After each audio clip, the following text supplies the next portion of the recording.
Okay, ano ang pinakamalaking hamon na humahadlang sa mas malawak na paggamit ng solar energy sa Pilipinas? Kapwa, para sa mga individual na sambahayan at mga malalaking proyekto? Well, marami tayong hamon na hinaharap. Mhm. Unang-una siyempre ay yun ngang kakulangan ng impormasyon. Mm. No? Bagamat unti-unti yan sa pamamagitan ng social media at ginagawa nating iba pang pagpapalawak ng kaalaman ay lumalawak na yung nararating din natin. Tulad ba nung ginawa natin sa federalism? Mm. Kasi kung anong ginawa natin noon, eh, ginagawa din ulit natin ngayon Ngayon, dito sa para solar. Dahil napakalaga nga nito. oo, oo. No? So pangalawang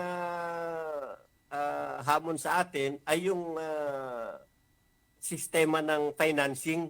Mhm. Kasi bagamat maganda na ang presyo ng solar ngayon kung ikaw ay magpapalagay sa iyong mga bahay o sa iyong negosyo, Mm.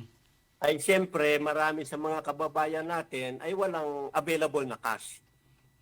Mhm.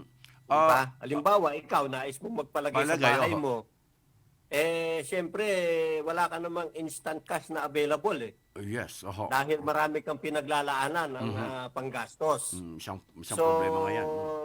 yeah, kailangan nating maghanap ng mga financing options. Mhm. Maging yan man ay para sa negosyo o para sa tahanan na Mhm. solar. At maganda naman yan dahil may mga nakakausap na tayo mga bangko at mga kooperatiba at marami ng interesado na mag-open ng financing programs para sa solar. Okay.